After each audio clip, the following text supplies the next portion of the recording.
Welcome to Unity Now, the podcast where we discuss unity stemming from the Unity 2020 plan with one goal in mind: bring unity to America and end the Republican-Democrat duopoly.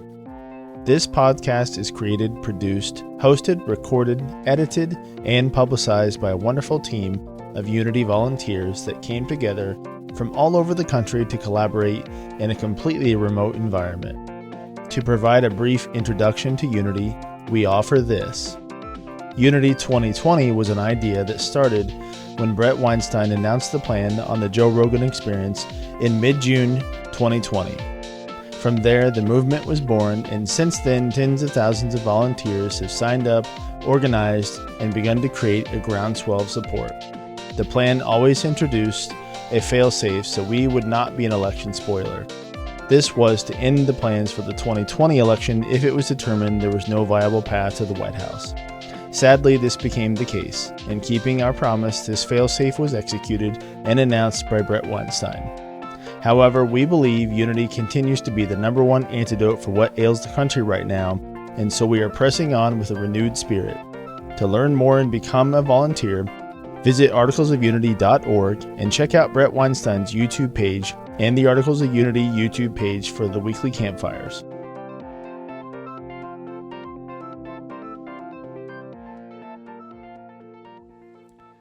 Hi, this is Gabe Garber with Unity Now podcast, podcast about all things Unity. We'll get into that a little bit more. I'm joined here today with Koerri Elijah. I guess just without getting into anything else, I'll let you do yourself the honors of giving like a brief bio. Cool. Yeah. Well, thanks for having me, Gabe. First off, I appreciate you, inviting me to spend some time with you here. So like you said, my name's Koerri Elijah. I'm a digital content producer, content creator. I live in Kenosha, Wisconsin, and I am 32 years old.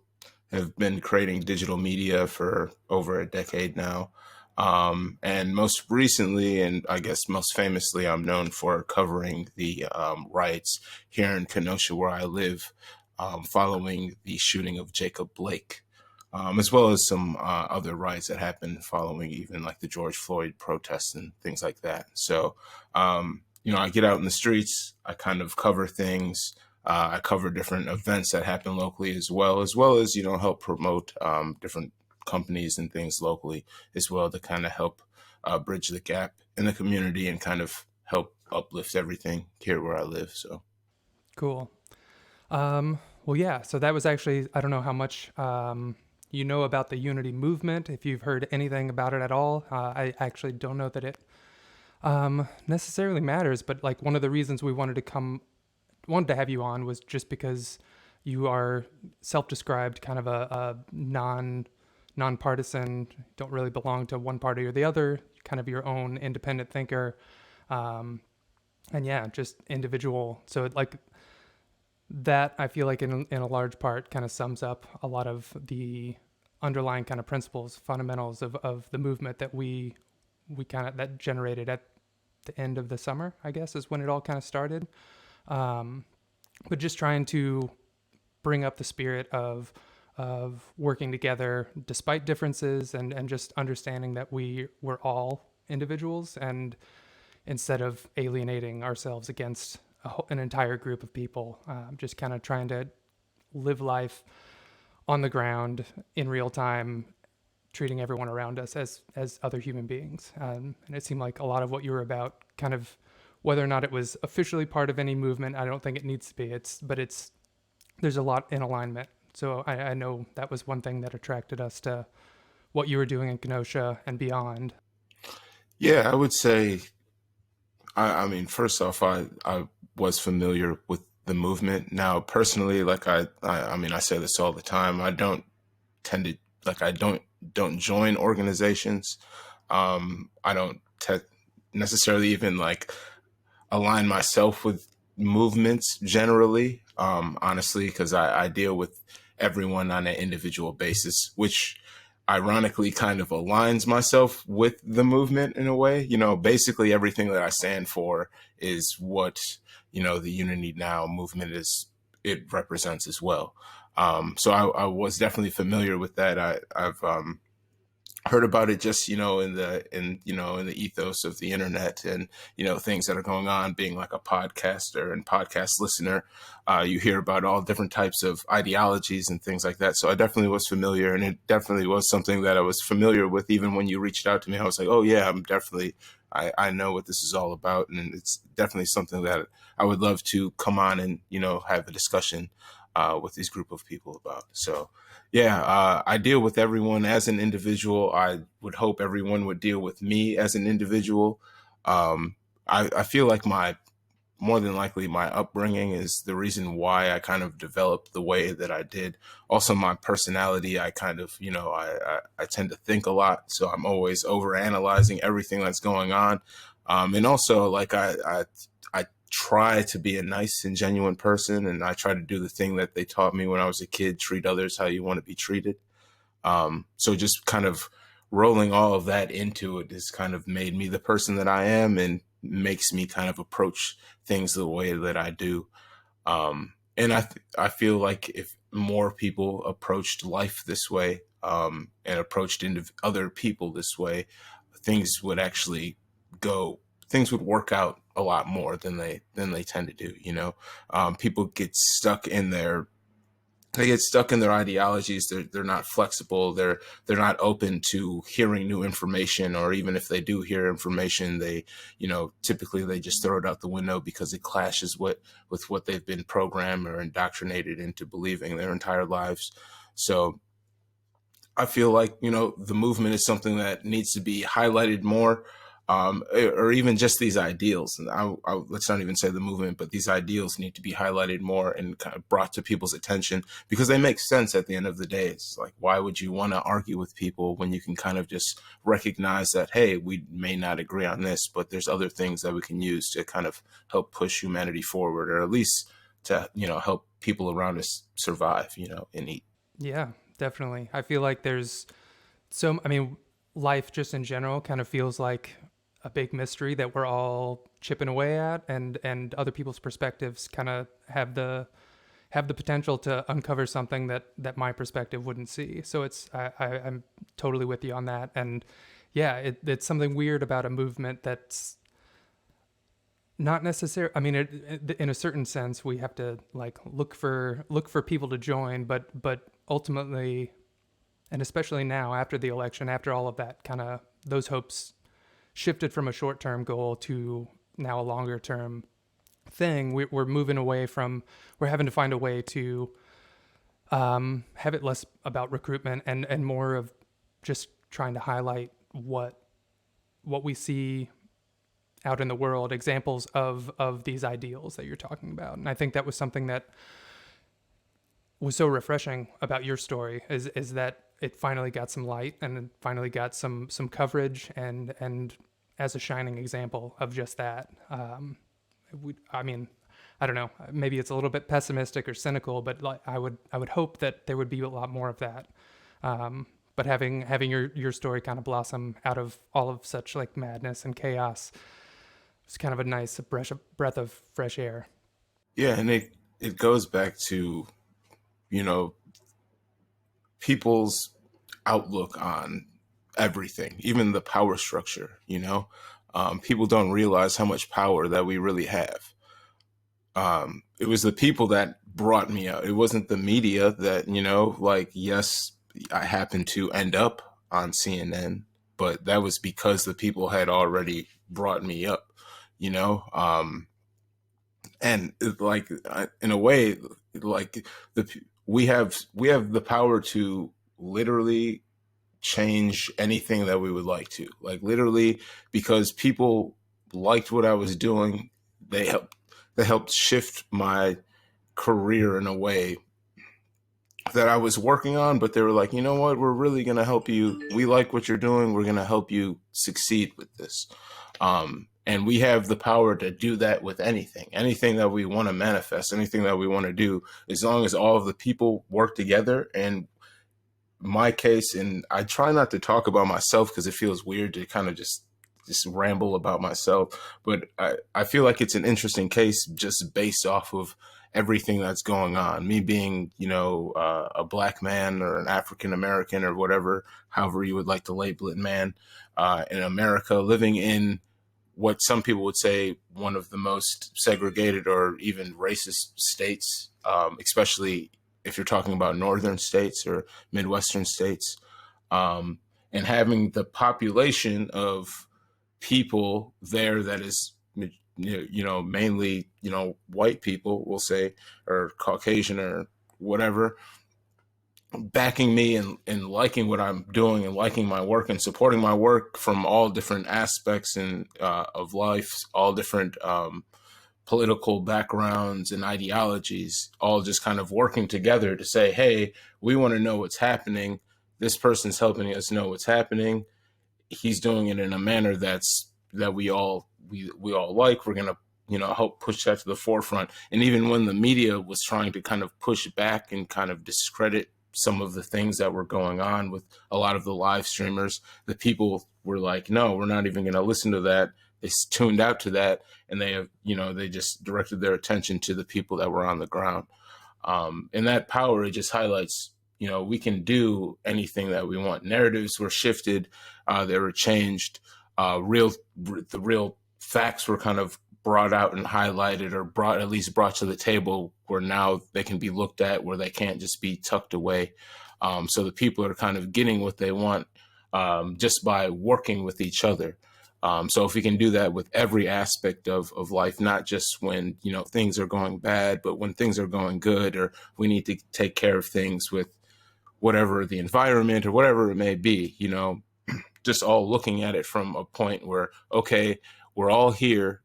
We may not agree on every point of this, but there's things that we can do to make things better for everyone at the end of the day, as long as we just throw out the bureaucracy and kind of just work on a human level. Yeah, definitely. I feel like part of one of the aspects there, like, you never gave off a vibe of like wanting to be the only narrative. You're just, you're live streaming. You're another piece of that entirety. Whereas, sometimes the mainstream media can be a little bit heavy-handed, I guess. So I think there's something there that is resonant with a lot of people. The narrative that they're being given is a little bit less organic than maybe they'd like, and that there's some type of need for that. To me, and I always just try to be myself and be regular, and through my streams, even when things were going like crazy, sometimes I would just kind of find ways to like laugh things off, just to kind of like bring the mood back or whatever. But if we just understand that we have the power to manifest whatever we would want to happen, we can make it happen. So to get back to your point, and excuse me that I'm kind of like going off on a tangent, but when people were out there, they wanted the real. Like, people don't want to be babied. Like, they just want to know what's going on, right? And that's all that I was doing. The mainstream media, they like to portray themselves as the authority figure. But at the end of the day, we live in America. So like, the basis of our society is freedom and independence, and take care of yourself and take care of those around you, and be strong and be able to help others when you need to. And to do that, you need to be an adult. You need to be an independent, free-thinking person, someone that can take in data and decipher if it's good or bad, right? And for so long, the mainstream media has been acting like spoon-feeding people, acting like the parents, saying, we're going to give you the information that we feel that you need to have. And even if you push back against it, we're just going to say that you're a bad person, say you're a conspiracy theory, whatever we can do to demonize you or kind of downplay what you're talking about. Some people do go off the rails and say some wild stuff. I won't, we can't forget about those people, because that does happen. But a lot of that, a lot of those things kind of get highlighted to then discredit regular people that are really just asking regular questions, and people have just been fiending and just so hungry for actual information and just to see what's actually going on, opposed to, you know, whatever agenda people are throwing at them. So I think it's just gotten to the point where it's boiled over, especially when it's gotten to the point where there's riots all over the country. There's so much disinformation. Then you're seeing videos of, you know, people that are suspicious, and you're like, are these people, is this orchestrated? You know, so a lot of people were just really curious and they really wanted to know what was going on. And it finally just, you know, hit that level where people were just like, all right, we don't even care what the mainstream media is talking about. It even got to the point where there was press conferences that were going on, and people were like, why aren't you in the press conference? We don't want to hear from, you know, the dinosaur media. We want you in there. So it's crazy to see, but it's also exciting to see, because it's gotten to that point where people have just had enough. They're tired of being treated like children. And they realize like we're one of the richest, or the richest nation. At least they say the richest nation in the world. And to be the richest nation in the world, you must have some brights, some form of intelligence. You know, the people that we have in the nation have to be able to keep that going for so long somehow, right? And that's because we are bright and we produce some of the brightest people in the world. Oh, and then we also bring in some of the brightest people in the world. So it's, you know, it's a recipe for success. But the power structure for so long has kind of been trying to hide that recipe from everyone. And it's like you're using, you know, see-through plastic wrap to hide it. We can see it. And, you know, so, yeah.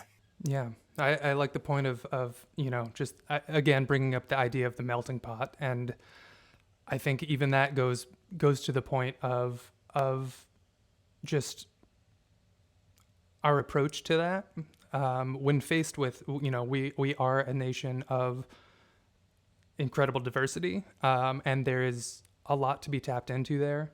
If we approach that and approach our fellow citizens in the spirit of, you know, giving everyone the benefit of the doubt, like the most charitable way, and try to work with other people as opposed to filtering out someone's, you know, group, whatever group they belong to, and deciding that you know enough about them based on any information you filter out. I think getting back to just what you were saying, it's like you're dealing with everybody as much as you can on an individual basis.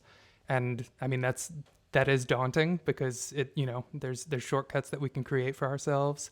But ultimately, like that's the reality. Everything is unique, and there's something a little bit scary, I guess, about going about life that way, where every new interaction is a brand new thing that you don't know what you're going to get. But there's also a lot more to be found there than otherwise, than by filtering out so much of thinking you might already know something about someone or groups or any of that. Right. Yeah. And it happens so naturally. I feel like it's going to be a longer process, for people to just get over the hump of casting judgment, or just, you know, everyone has their prejudices. They're not necessarily always malicious. You may see an individual and just assume certain things. It happens to me. You know, however you present yourself is how people are going to necessarily assume how you are. It kind of is what it is to a certain extent, but then also to a certain extent, you have to recognize like that's completely ridiculous to just assume you know someone based off of the types of clothing that they wear, or, you know, their haircut or their shoes, or how they speak, or whatever it may be, you know. And that's one thing that I tried to be conscious of and aware of myself, but then I also realize it's almost like a natural thing. And then in a way, especially if I'm out in the field,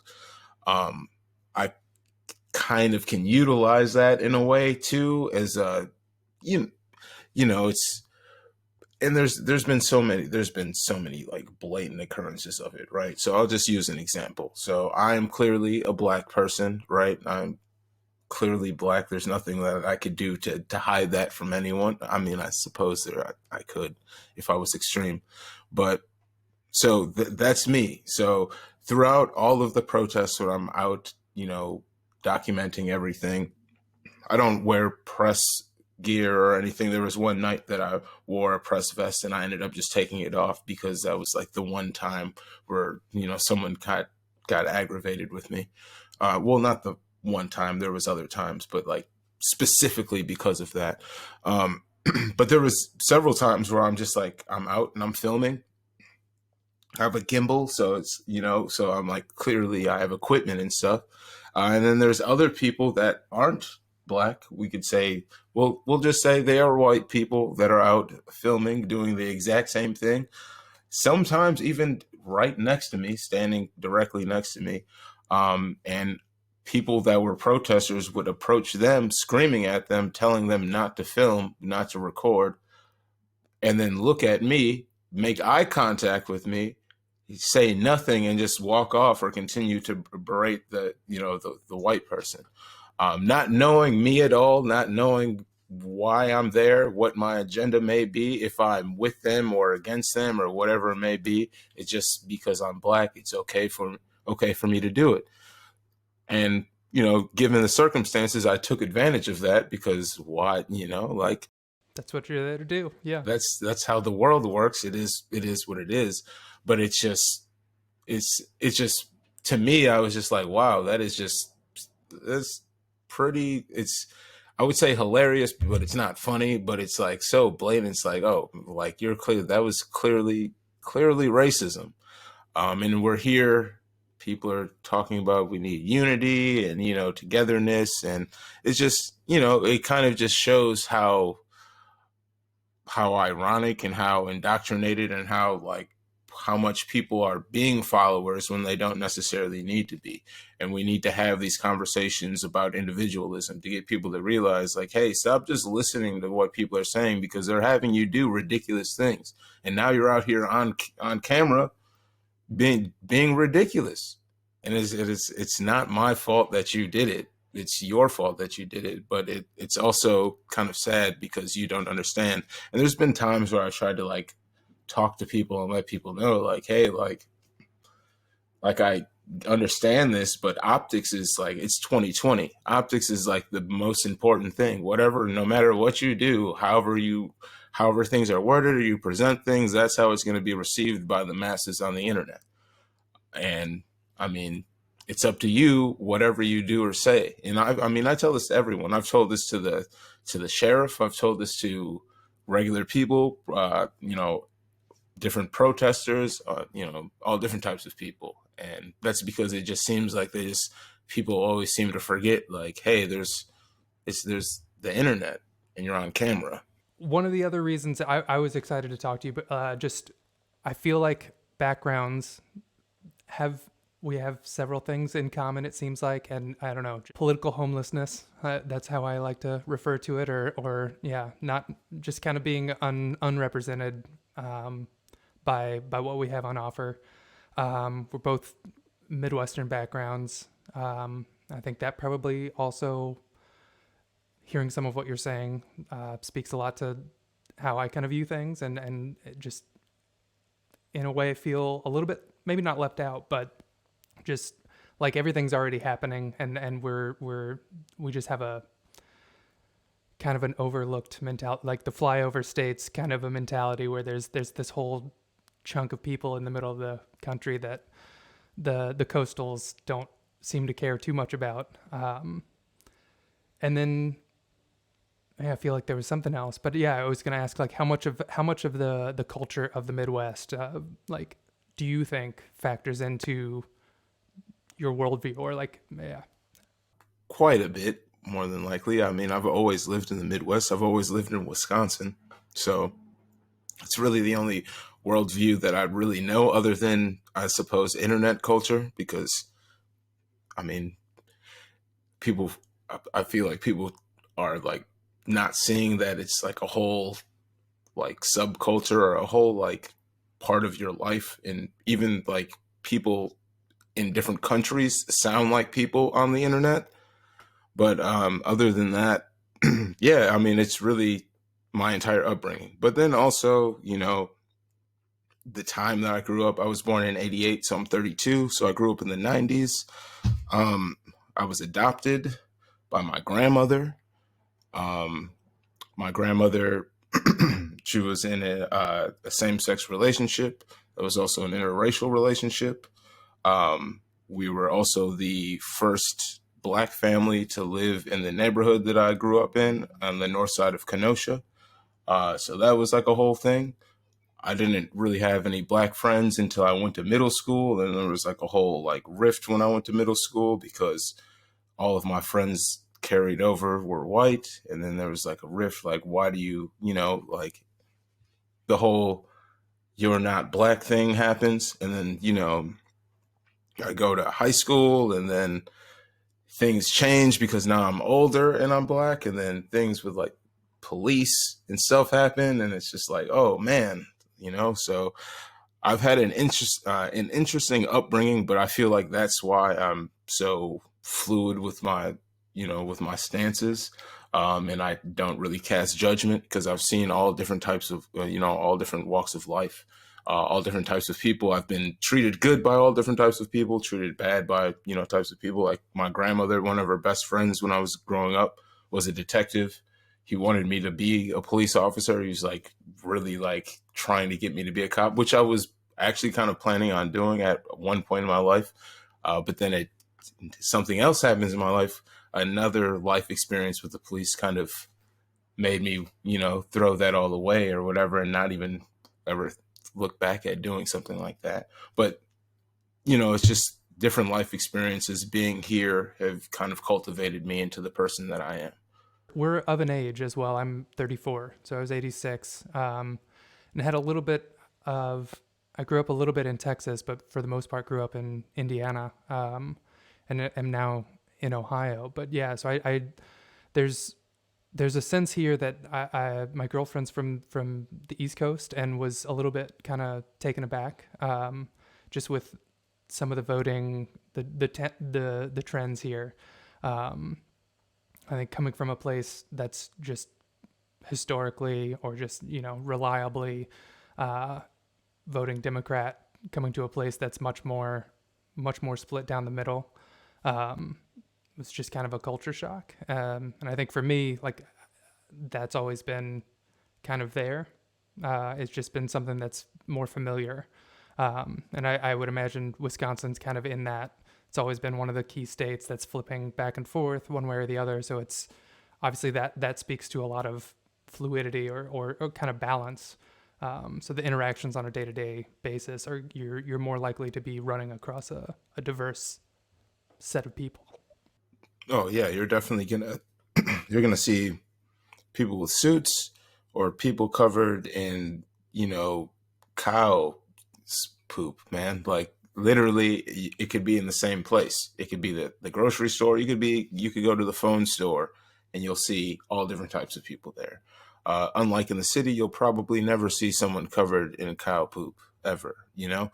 So, I mean, maybe, maybe, or maybe covered in poop, but not necessarily cow poop. But yeah, so I mean, it it definitely does have a major effect on things. And then being in Kenosha, it's kind of different too in a way because it's the city, although it's not that big, and the county's not that far. So it's, you know, you get to see a lot of people that are like farmers and things like that. But then Kenosha as a city is a fairly progressive city. That's why my grandmother moved here in the 70s, you know. And that's why they talk about like in that 70s show, going to Kenosha for the discos and stuff. It's just always, you know, been that kind of place. There's a bunch of bars and taverns here. So it's kind of, you know, it's a place where people like to let loose. There's a lot of artistic people here as well. Huge music scene and things like that. So, um, It's a very multicultural place, even though there's not, I mean, it's mainly white people, but it's still progressive enough in a way where people actually kind of reach out and kind of want to know about other cultures and bring other things in. And then also we're the last stop on the metro, which is the train that goes directly to Chicago, to Ogilvie train station. So like we have that direct link. We're a suburb of Chicago, although it's in Wisconsin. I don't like Chicago anything except I like the city, but I don't like sports teams or anything like that. Um, but we have that connection too. So we have a lot of people that come up from the city or commute down to the city and then bring that vibe here as well. So we have that direct link. And then Chicago, of course, is a huge, huge, huge hub for, you could say, progressive or democratic people or, liberal ideology. So, you know, we have that direct connection. And Do you feel like there was a point in your life where you pivoted towards the kind of free thinking mentality, individualist mentality, or was that something kind of just always kind of going? yeah, it's kind of always been my thing. I've always kind of pushed against the grain, you know. So one thing that I noticed on the notes is our personality types. So I'm an INTJ. I believe, are you an INTJ as well? Yep. So then it's just you thinking and analyzing and thinking and thinking, and it's just always been something that I've done.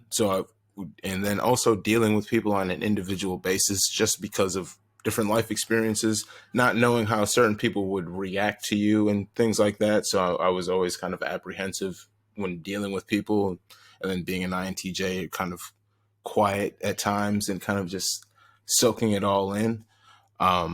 So just doing that and that just kind of being my thought process and how I kind of maneuver through life, it kind of just led me to being the way that I am in a way.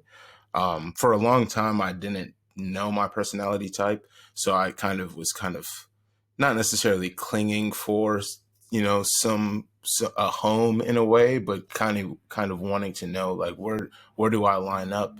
And then once I took a Myers-Briggs personality test, I kind of dug deep into kind of learning more about myself and how my mind works, and then kind of realizing like, oh, okay, that's why I have these certain mannerisms, why I kind of process data the way that I do, why I could be sometimes in mid conversation with someone, but then thinking about something completely like intricate and completely different at the same time.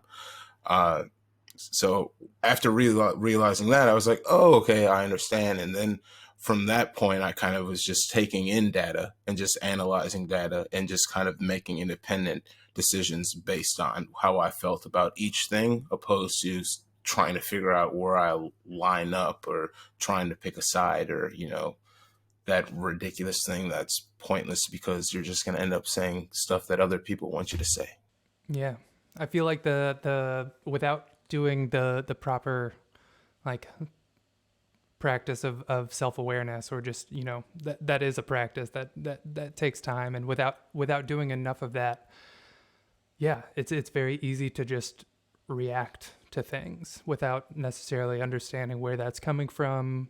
Obviously with the ability to change and do something new that you haven't done in the past, but being that step of self-awareness seems to be integral to even being able to recognize when you're triggered or in front of a stimulus that's happening. You could do the thing that you always do, but having had that self-awareness enough to be able to like take a step back and you're processing it however you do, being able to think, okay, well, I always do this in these situations, like what if I did something different, and just kind of questioning things that way. I feel like that level of self-awareness, or that energy that, I don't know, it costs people energy. You have to choose to do that. It's definitely no easy feat, and plenty of people have a lot of other things on their plate. So it's a hard ask in a lot of ways, but I think that speaks to some of the earlier point you were making of recognizing like that we have the power to do these things. Like if there's something that taking some time, taking some stock in where your life's going, where it's been, recognizing the patterns that you've done, whether it's your personality type or just how things have always, tended to shake out.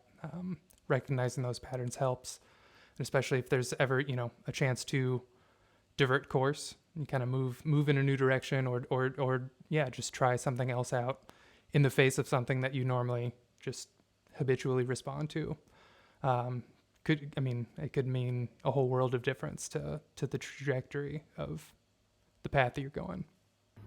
Oh, most definitely. And it's something that honestly, at least people that I have like semi deep conversations with, I suppose you could say, if we get into like a real deep conversation and people are just like, man, yeah, I'm trying to figure things out. I'm like, man, do you know what your personality type is? And I always am like, I don't want to seem like that guy. I'm not like the snake oil salesman type of person. Like, I don't like pushing stuff on people, but I just tell people, I'm like, hey man, just to be real, until I kind of figured out how and why I approach things the way I do and why my thought process is the way that it is. I was navigating, but I wasn't like, it wasn't optimal. But once I figured out exactly why I do things the way that I do, I was able to navigate things and kind of control my destiny more than I was before. It was like optimizing a computer, just like getting rid of all of the clutter that's kind of just been like piling up, and then seeing like reading on your processor and your GPU and understanding, okay, I have the capabilities to do this. I can utilize this to do these certain tasks.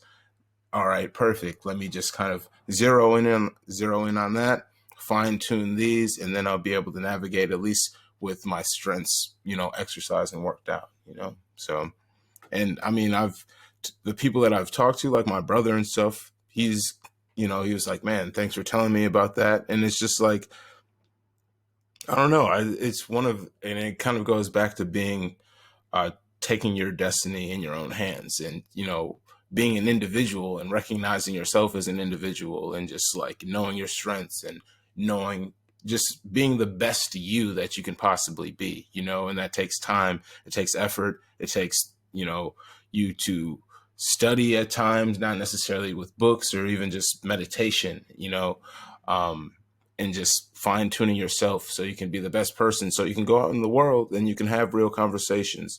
And you'll be prepared to have these conversations, and you won't just blow up because you'll have your mind at a point where, you're comfortable having conversations. A lot of people don't know how to react to people. They don't know how to talk to people because they haven't talked to people.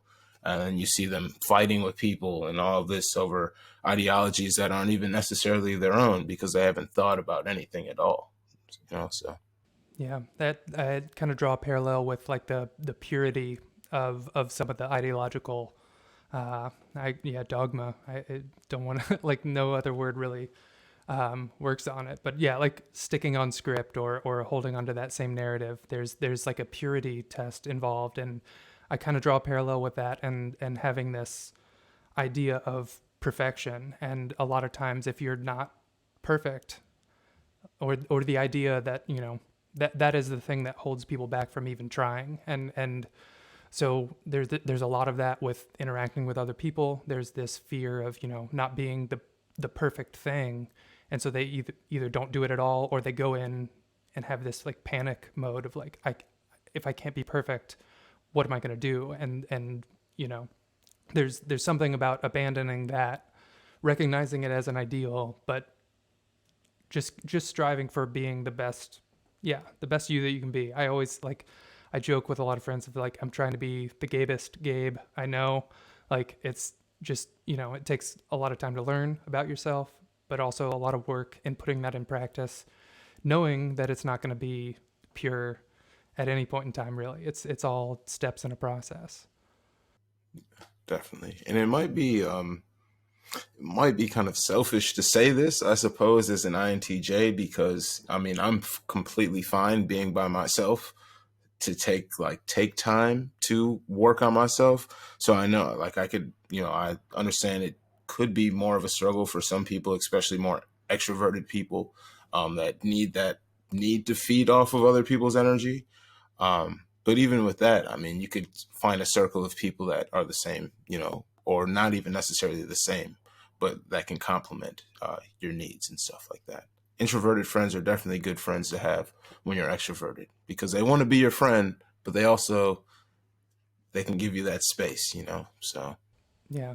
I think there's something to the balance as well. Kind of like if you just surround yourself with people who are all the same as you, then yeah, you're not really going to hear, you're not going to hear a whole lot of different opinions necessarily, or get kind of, I don't know, held in the right way, like, so to speak, metaphorically, I guess. right. The different like contours of how people approach living, and again, like bringing it back to just the unity idea of trying to just like get beyond these narratives or the scripts that we're all running, or being fed, and just dealing with each other on an individual basis, even if that means throwing out all expectations at the door and just starting fresh, hitting the dance floor with, even if it's someone you don't know. It's part of the fun of it. Yeah, I mean, dancing with a stranger is usually the best dance you can have, anyways. That's how relationships are built. You have to get out on that dance floor. You got to ask for that dance. It could be scary sometimes. Trust me, I know it definitely could be scary. But hey, you never know unless you ask. So Obviously, the Kenosha protests, riots, all of that, that was kind of a big pivotal moment for you. Like looking back on that, obviously that brought a lot of attention your way on the stuff that you were already doing. That was kind of the thing. You had set that process in motion, and you know, once enough people saw that and attached themselves to that's put you in a better position to keep doing what you're doing. I mean, it's been a while now, so have you had more time to reflect on that, like as you're moving away from that moment in time several months ago? Like, what's that process been like? it's been kind of surreal in a way, but it's also been very hectic, and you have to navigate properly, because there's a lot of things that happen. I guess I became known for doing live streams and things, but I've been a podcaster, and a producer for a while. So I mean, producing content has always been what I've done. Live streaming is just something that kind of is a part of producing content. um so it's really just kind of realizing that, okay, things are moving faster right now than I at a in a place where I didn't necessarily plan them to be. But the groundwork that I laid beforehand kind of prepared me to deal with whatever would happen.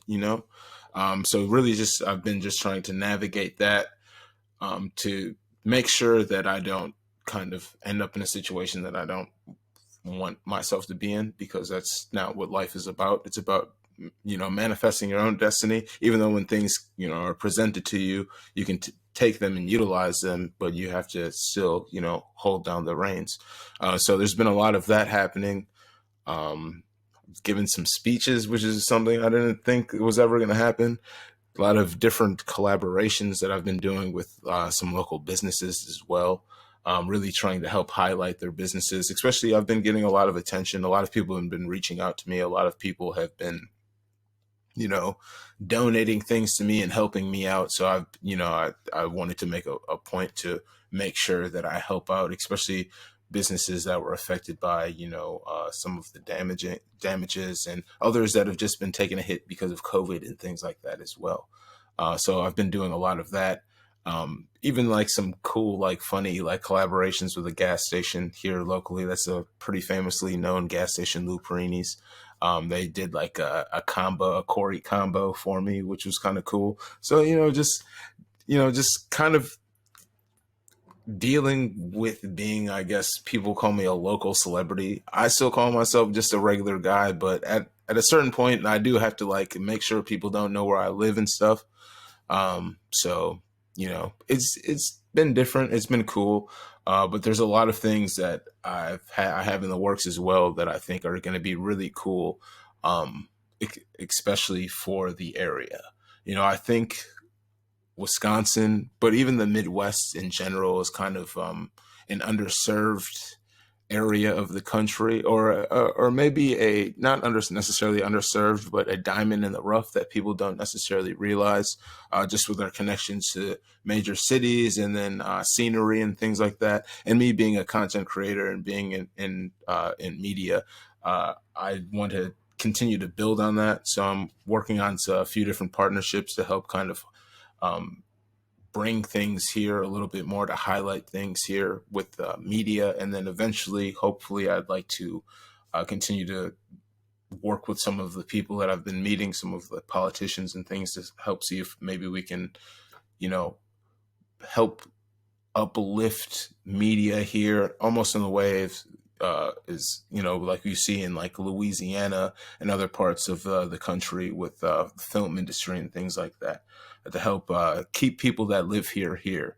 Like I was saying earlier, a lot of it's the city here. There's a lot of arts, but with school budgeting, a lot of the arts have been getting cut and things like that. So I'd like to see a lot of that come back, and then to help maybe somehow work some funding in to help bring in some sort of incentive to get some sort of media, whether it may be tax cuts or whatever it may be. I've been talking to a lot of people, just because, as like one thing that I've noticed and I've realized throughout all of this, there's a method to my madness, I promise. Is throughout the pandemic and everything else that has been happening, people are moving out of the major cities.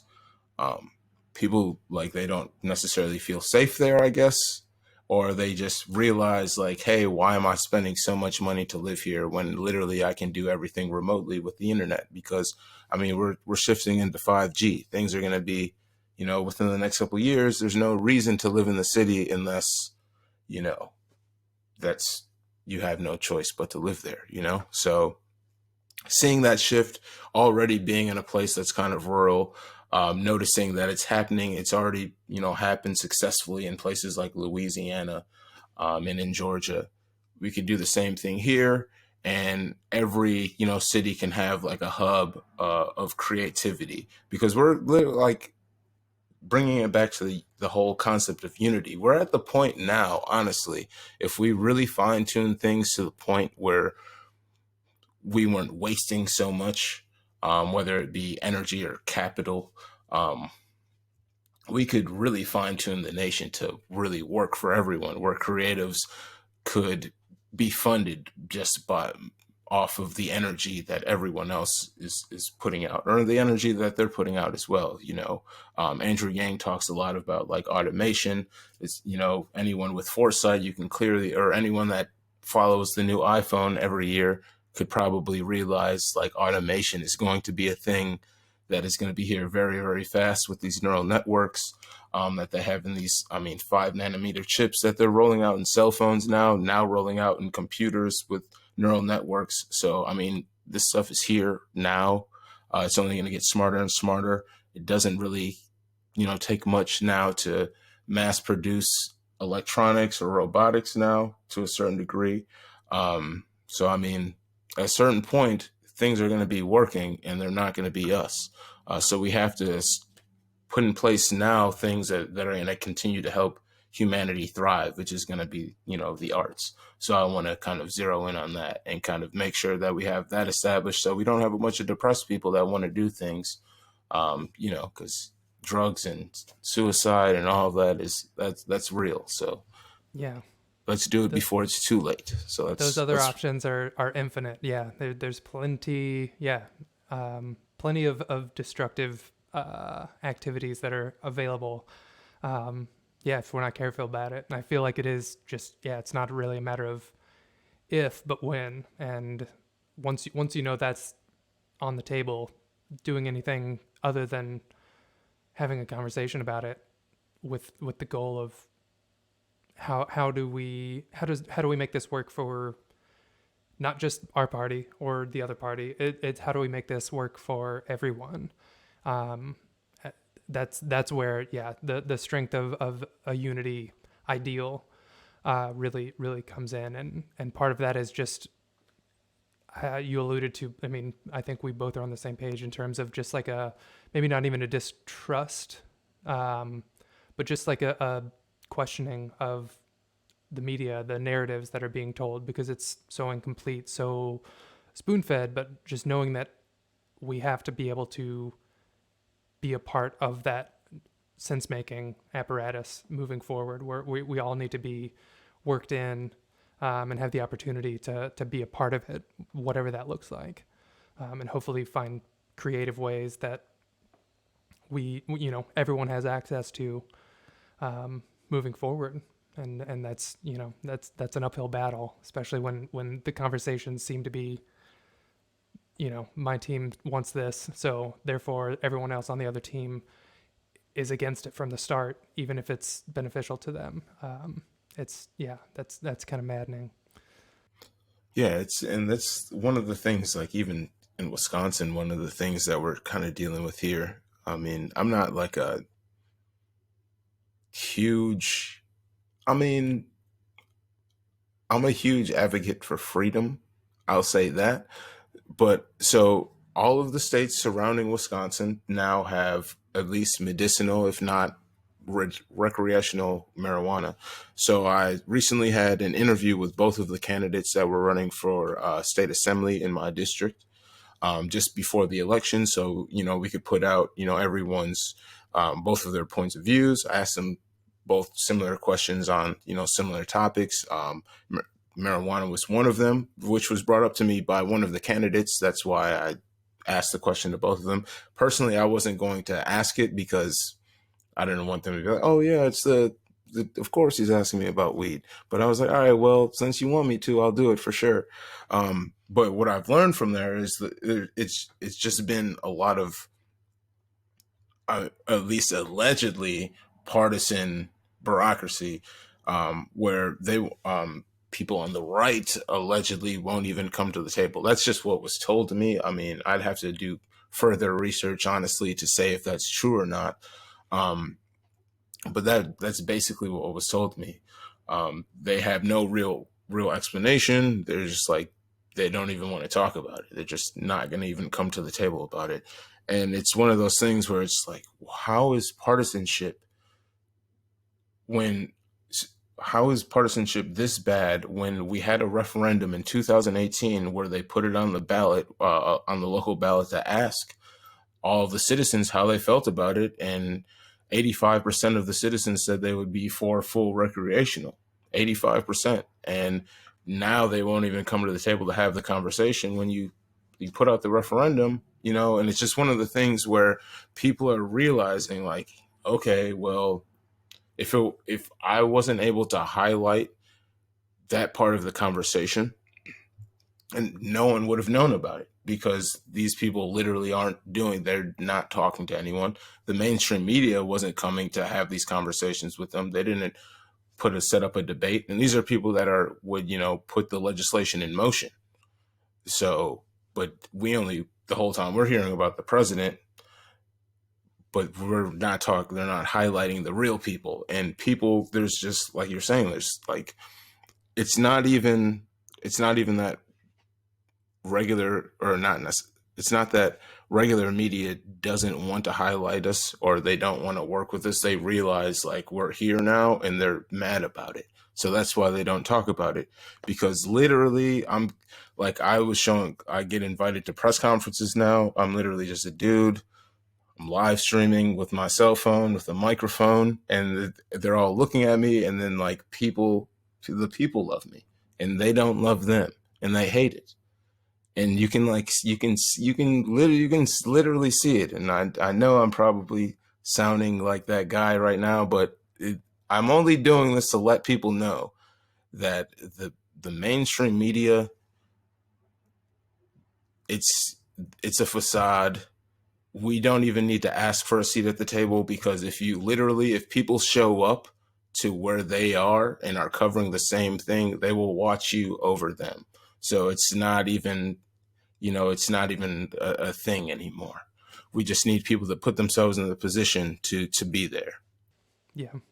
Well, and I think that speaks to like saying that the people love you. I don't think it's, self-aggrandizing or anything by any means.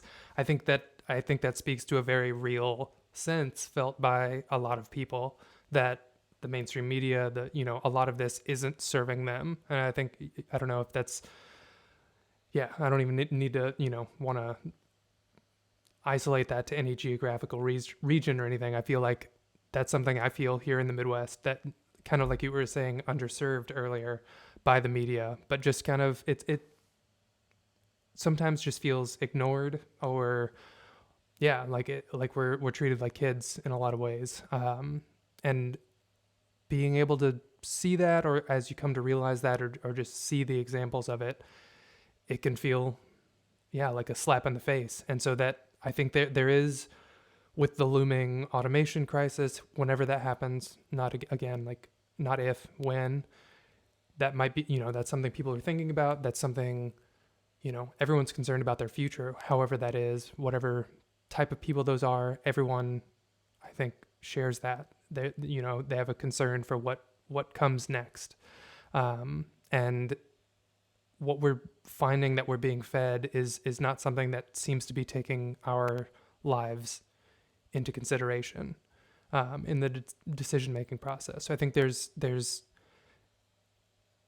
mean, and this is something that I feel like goes back quite a bit, that energy of someone going up and speaking honestly, or just off the cuff, going off script. Yeah, there's an aching for that. And I think that love that you're feeling, it's a genuine need. But it is something that we need to, stay concerned about. I think that sense of that you're having of just wanting to make sure, I'm not, this isn't getting to my head, but it is a little bit weird. And so that's like an energy that in large part, I would say, factored into the populist kind of rise, that feeling of like, no one's speaking for us. This person is, one of us, whatever that means. It's a real genuine sentiment that's running through the nation that I don't think people are paying attention to, in large part. And I think that's a big challenge moving forward for everyone. I think what people need to, I guess, realize, and I've said this to a few people before, and it may seem weird to say this due to the circumstances. We're in a pandemic, or are we in a pandemic? So I'm in Wisconsin, so things are kind of shifty here. I wear my mask when I'm out and about, but you can really do whatever. Some places they've been just like locked down for a while. So, but there's been a pandemic.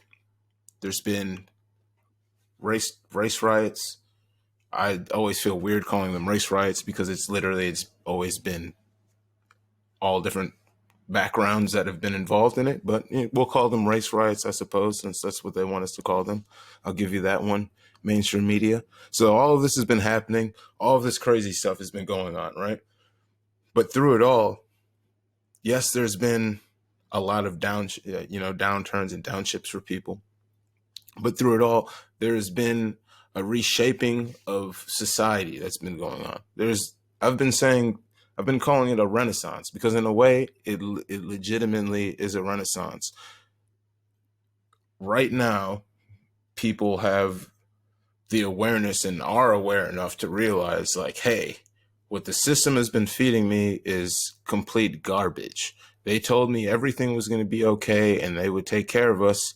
We're almost we're 9 months into a pandemic. We've gotten one stimulus check. People have lost their jobs. But through it all, people have reinvented themselves. People have, I've seen people, including myself just create a thriving business, completely turn their lives in a different way with the trajectory that is, who knows what the cap is. So through it all, yes, it's like there's been hardships, but literally we have been reshaping how everything works. We've been reshaping industry. We've been reshaping media. We've been reshaping, just music has been just like everything is literally changing. Anyone can have a seat at the table if they're willing to come and, put in the work.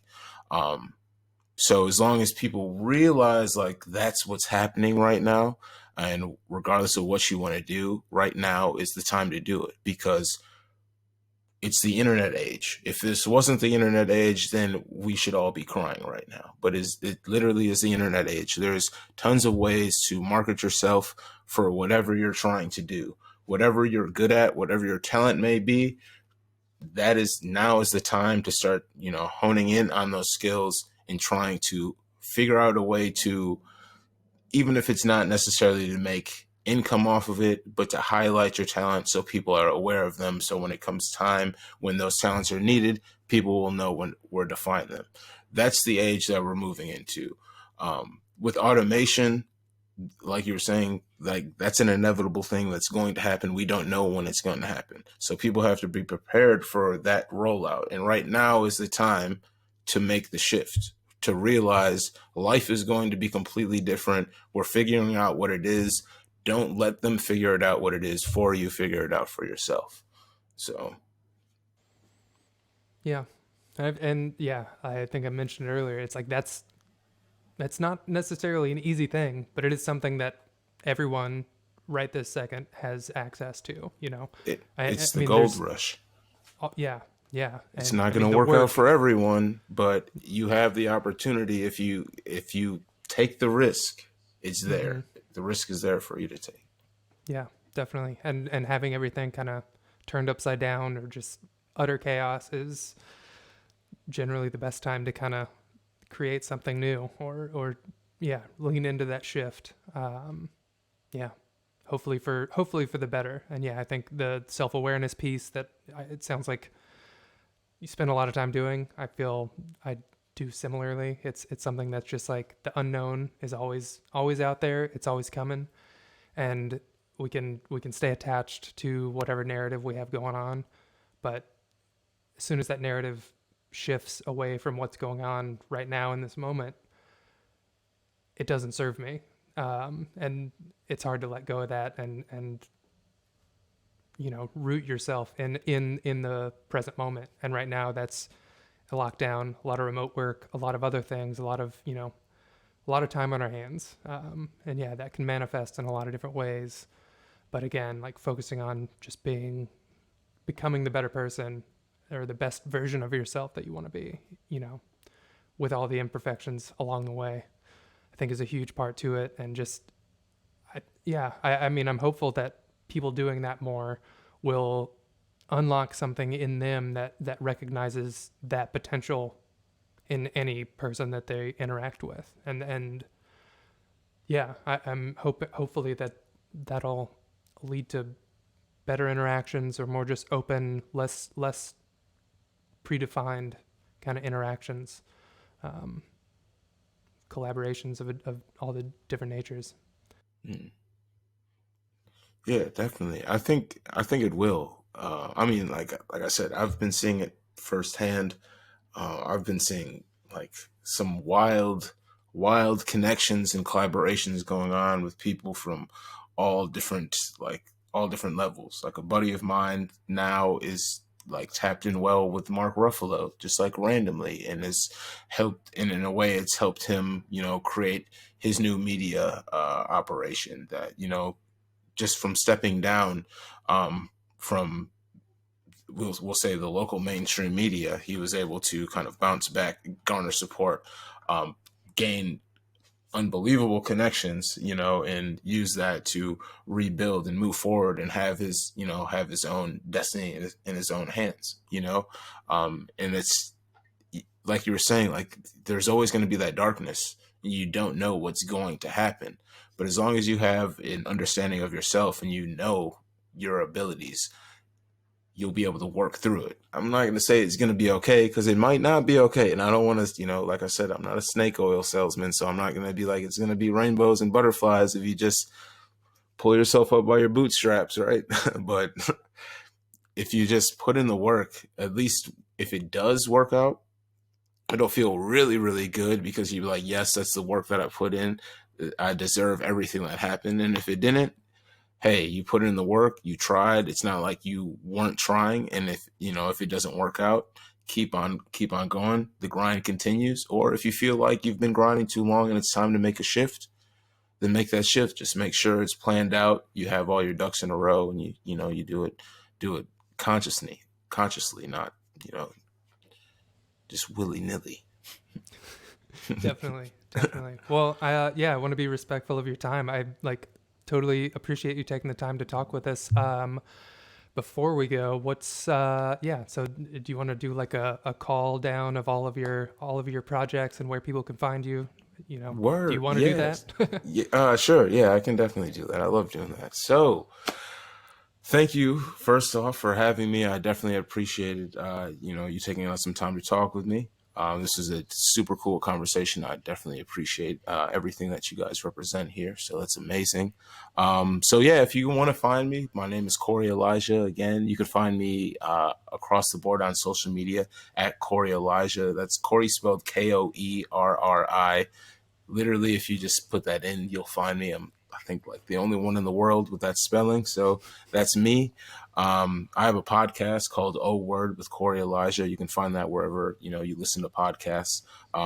The video format, you can find on YouTube, as well as my Facebook page as well. Those are really cool conversations that I have with all different types of people from all different walks of life. So like I said, I interviewed the candidates for the state representative here in my district, but I've also interviewed actors, producers, musicians. So I kind of keep that in the realm of anyone that I feel is interesting with a cool story, or, content that I like, or something that I feel like the people need to see. I highlight that on that. And then I do a Conversations with Koerri on, it's a collaboration with the Kenosha Creative Space here. I do interviews with different artists every Wednesday at 4:30. You can find that on their Facebook page, Kenosha Creative Space. Shouts out to Francisco from the Kenosha Creative Space. Really cool person, really helped me out with a lot of stuff and helping me out with my podcast as well. And then you can just find me, my website. I have merch and stuff at KoerriElijah.com if you guys want to pick up t-shirts. There's like a photo that a friend took of me standing in front of a fire that somehow became pretty iconic locally here. So we have those on t-shirts, and we have like some logo t-shirts and stuff too. Check out the website. There's updates for everything that I do there as well. Whether it's speaking engagements or new content that's coming out. So KoerriElijah.com. Thank you so much again for having me, Gabe. I definitely appreciate it. Yeah, of course. And I'll put you on the spot. Last question. What's something right now that you're super excited about? Super excited about? Well, If you had to pick one thing.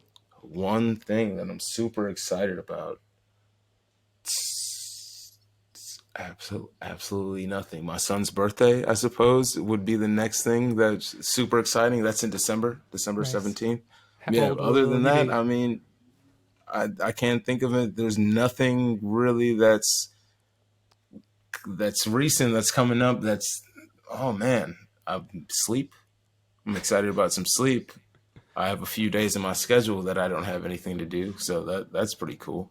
Nice. But yeah, no, Nice. that's about it. Cool. I mean, I'm excited to see what happens in the future. Aren't we all? That's all we got to look forward to, huh? Yeah. Much appreciated taking the time with us and doing all that you're doing. I think we obviously think, officially part of the movement or not, you're demonstrating a lot of the core principles that, a lot of us believe in, that the freedom, the openness, and just curiosity, courage, all of the above. So we appreciate that and appreciate you taking time to come and chat. Check out Koerri and all the places he mentioned. And again, this is Unity Now podcast. Thanks for tuning in, and we will catch you next time. Thanks for tuning in. For more conversations and content like this, be sure to subscribe to the podcast wherever you prefer: Apple, Google, Spotify, etc. If you prefer to consume your podcasts in video format, you'll find full episodes and clips on YouTube. Follow the Unity Now podcast on Twitter, Facebook, and Instagram by clicking the links in the description below, and be sure to sign up and get involved at articlesofunity.org. Bye!